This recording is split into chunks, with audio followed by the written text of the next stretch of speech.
volta para mais um bloco conversando com o vereador eleito pelo Partido dos Trabalhadores, André Camay. Aliás, você pertence à federação, né? Federação Brasil da Esperança. Que é PT, PCdoB e PV. PCdoB e PV. Então e você é representante dos três, que é a federação. Exatamente. Eu aproveito para mandar um abraço para os dirigentes dos partidos, para os candidatos que foram candidatos junto comigo, né, dos três partidos, do meu partido, que eu sou fruto desse conjunto. Né? Esse mandato, legenda, né? O mandato é fruto desse conjunto. Exatamente. Essa legenda reuniu quase 8.500 votos.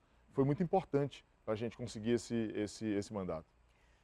A gente estava falando dessa questão das críticas. Das críticas, aí vamos lá, da eleição. De uma certa tentativa, Astério, na minha opinião injusta, de culpar a presença do PT na chapa pela derrota. Veja, o PT foi absolutamente leal. Foi com o primeiro PT e a federação foram convidados para estar na aliança. Aceitamos, fomos absolutamente leais, fizemos a campanha, não tergiversamos em nenhum momento, fizemos a campanha do Marcos, do MDB, né? Participamos de formativa da campanha de rua, da construção do plano de governo, cumprimos o nosso papel como um partido legítimo, né? Agora, eu penso que o MDB, ou pelo menos o representante do MDB que deu essa declaração, errou o alvo. O responsável pelas derrotas que tiveram, Rio Branco incluído, e aí eu incluo Cruzeiro do Sul e Brasileia, foi o uso... Manso Lima talvez, Manso Lima talvez, mas foi o uso e o abuso da máquina pública. Astério, nós assistimos em Rio Branco, pouco antes de iniciar o processo eleitoral, o prefeito fazer uma carreata de máquinas, soltando fogos pela rua. Nós assistimos durante a campanha, campanhas proporcionais absurdamente gigantescas. Não, teve candidato a vereador que era campanha de deputado federal. Né? Como a gente nunca tinha assistido. Né? Nós vimos a participação direta do governo e da prefeitura na condução e na estrutura dessa campanha. Não pode subestimar isso, né? Não podemos subestimar isso. A culpa foi do PT? Não podemos subestimar isso. O adversário respeitável. Exato. Né? Respeitado nas urnas, que é o Bocalon. O Bocalon, claro, cidade, foi eleito. Foi eleito, prefeito, né? Exatamente. Foi candidato à reeleição. Há uma tradição de reeleição, aliás, em Rio Branco. Todos foram reeleitos. Todos. O Bocalon também. A Socorro, a gente não pode dizer que ela não foi reeleita, porque ela não foi eleita na primeira, ela era vice do Marcos.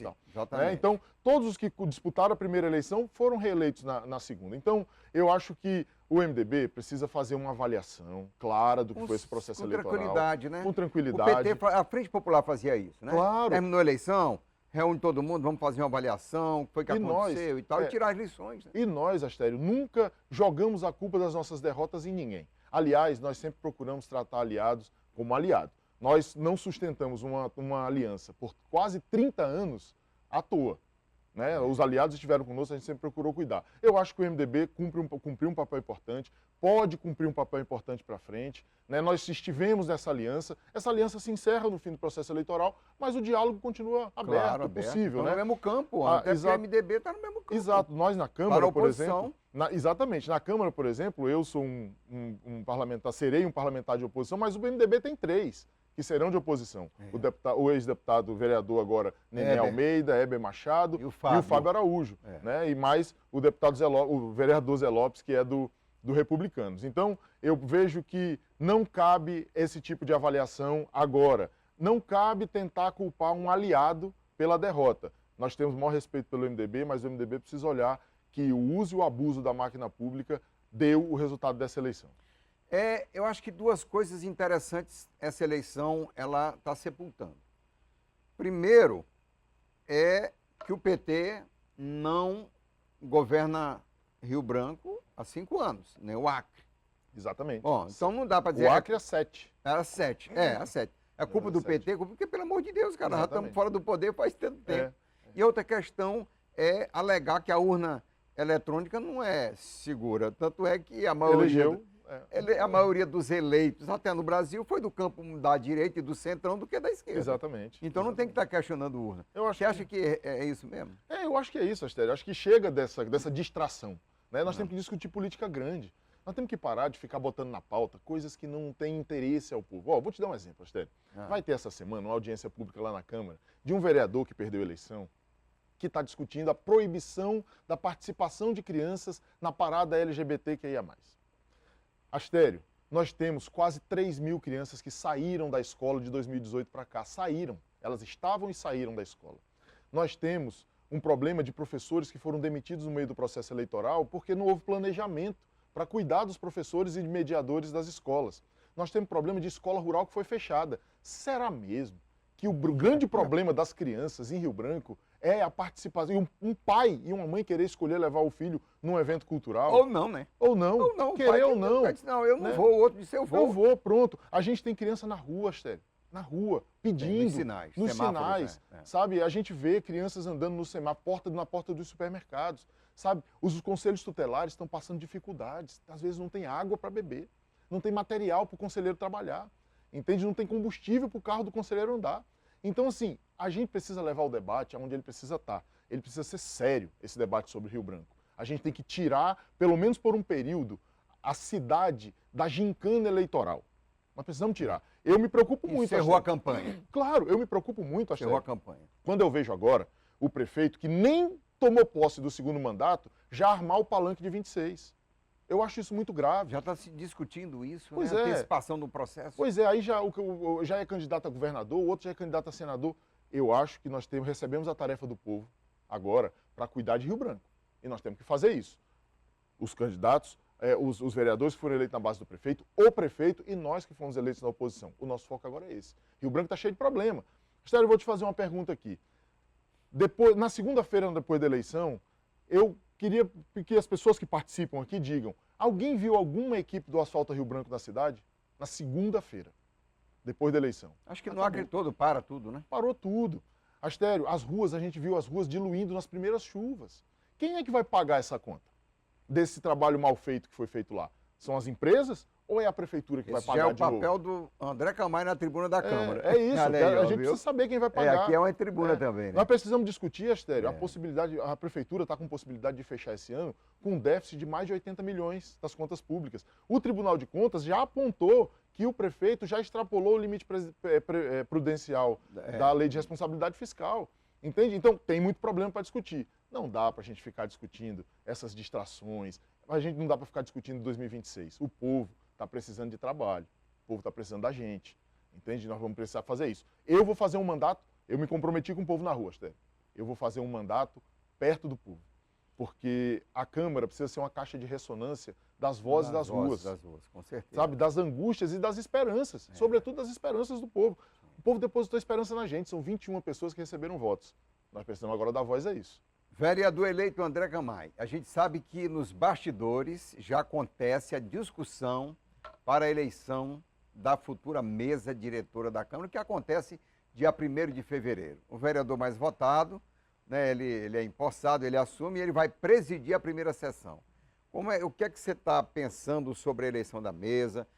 O PT já analisou, a oposição vai marchar unida, é uma questão muito individual de cada vereador escolher um candidato que vai, o primeiro secretário, o presidente, composição da mesa. O que é que você pensa sobre isso?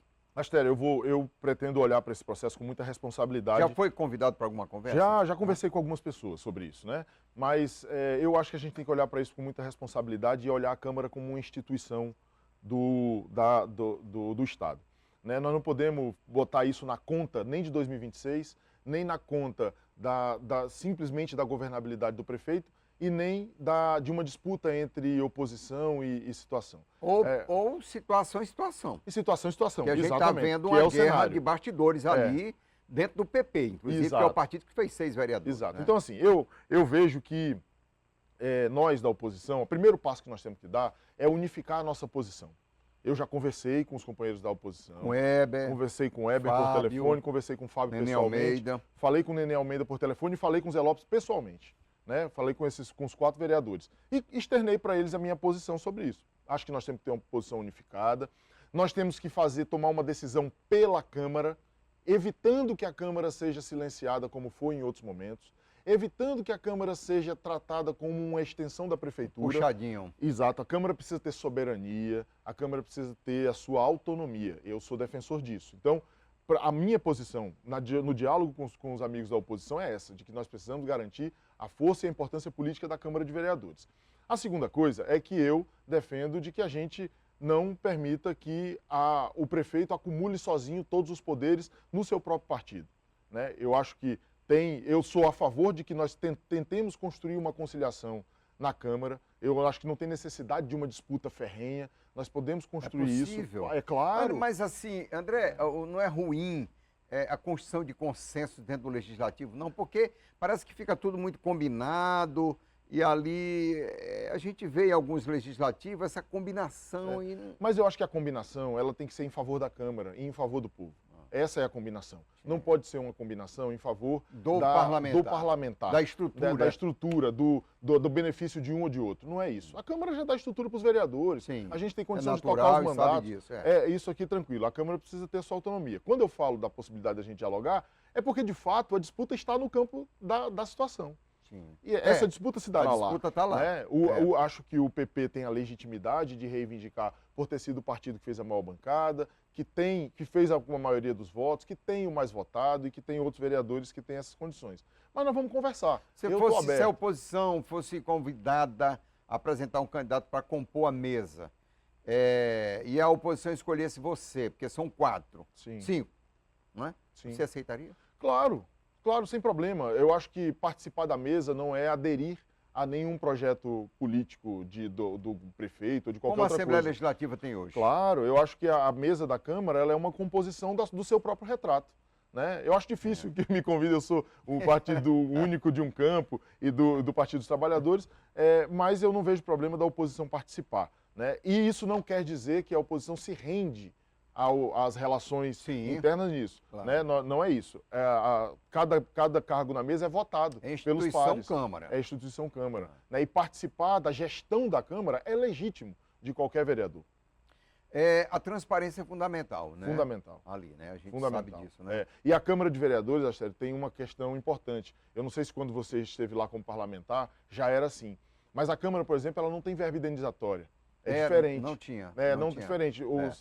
Tudo é gerenciado pela mesa, né, e pela eu vou dizer uma coisa que tem gente que acha até engraçado, mas é a verdade. Quando eu me elegi deputado em 2010, que eu tive 2 mandatos de vereador, e um em Brasília, 3, na verdade, exato. Eu disse o seguinte, eu queria continuar sendo vereador, mas com a estrutura de um deputado. Porque você ser vereador é apaixonante. É mesmo. É o contato diário com as pessoas. O deputado já é mais isolado, já é do Estado e tal. Mas é uma coisa, foi uma das melhores experiências de vida para mim, foi ser vereador. Quando eu cheguei na Assembleia Legislativa, eu não me senti bem. Entendi. Eu não fluiu. Entendi. Eu tô com muita expectativa com isso, Astério. Eu vou te falar, eu converso com os meus amigos, meus companheiros de partido, eu sempre disse isso, eu acho que essa relação no cotidiano da cidade... Não é? Na escola, na rua, no mercado, no posto de saúde, tudo, em né? todo lugar, e você vive o dia a dia, não é essa coisa... Lógico que você pode pensar... Cotidiano da cidade, projetos estruturantes, coisas grandes, mas você vive o cotidiano. O problema que acontece momentâneo, você vê o problema se resolver, você trata das coisas mais importantes. Então eu estou muito entusiasmado com isso, sabe, Que Astério? bom, André, estou feliz por você. E estou feliz a possibilidade de exercer esse mandato. Que bom. Quero falar com o sociólogo André Camay. É sociólogo. Chega muito qualificado na Câmara, o debate vai ser de alto nível, ninguém tem nem dúvida, até porque outros colegas meus que são colunistas políticos já têm colocado isso também. Essa inclinação à direita, a gente viu como resultado dessas eleições no Brasil todo. Como é que você vê isso? Não é no mundo todo, mas o Brasil tem características próprias, né, da sua democracia. Olha, Astério, eu penso assim, nós vivemos um processo nos últimos anos, vamos pegar a última década, né, onde os governos progressistas na América Latina e no Brasil entraram, cumpriram um papel, mas eles foram, obviamente, alvo da grande elite política que não está só dentro dos parlamentos e dentro das esferas de poder, mas da elite econômica do Brasil também. Né? O avanço na garantia de direitos e na garantia de serviços ao povo, na distribuição de renda, isso não agradava muito ao que a gente chama aí da grande estrutura do grande capital. Se você olhar, quando a presidenta Dilma começa a sofrer os ataques ali, a gente estava com o Brasil quase a pleno emprego. Isso para a estrutura do neoliberalismo na sua essência, isso não é bom, porque o trabalho começa a ficar mais caro. Né? Então você tem uma série de coisas. A distribuição de renda do Brasil, Astério, é um país que tem a maior concentração, dos maiores concentração de renda do mundo. Do mundo. Entende? Então eu vejo que a direita dialoga melhor com esses interesses. E aí Tanto, aí eu não posso deixar de dizer isso, inclusive aqui na imprensa, os grandes setores da imprensa corporativa no Brasil, o grande capital, principalmente relacionado a setores do agronegócio e de outros, vieram e fizeram uma força grande e levaram o campo da esquerda ao enfrentamento duro. Eu acho que isso tem um papel fundamental nessa ascensão da direita, inclusive no povo. Né, do povo que recebe comunicação e forma sua opinião a partir dessa relação com a imprensa e com esses outros setores. Eu acho que eu vou te convidar para uma próxima aula. Tá bom, meu irmão. Tá bom, professor André Camargo. André, o nosso tempo encerrou, porque eu tenho outra entrevista aqui. Muito obrigado, parabéns mais uma vez aí pela conquista. Eu acho que você vai cumprir muito bem seu papel lá, pela seriedade que você tem. Obrigado, meu irmão. E eu queria dizer aqui que eu vou fazer um mandato muito próximo das pessoas, dialogando com o povo. De novo, parabenizar os professores, te parabenizar, Astério, como comunicador e no seu nome, parabenizar toda a imprensa que tem sido extremamente generosa comigo nesses primeiros dias, né, conversando e tal. Então, eu estou à disposição e contem com esse mandato para ser uma trincheira importante da luta do povo. Valeu!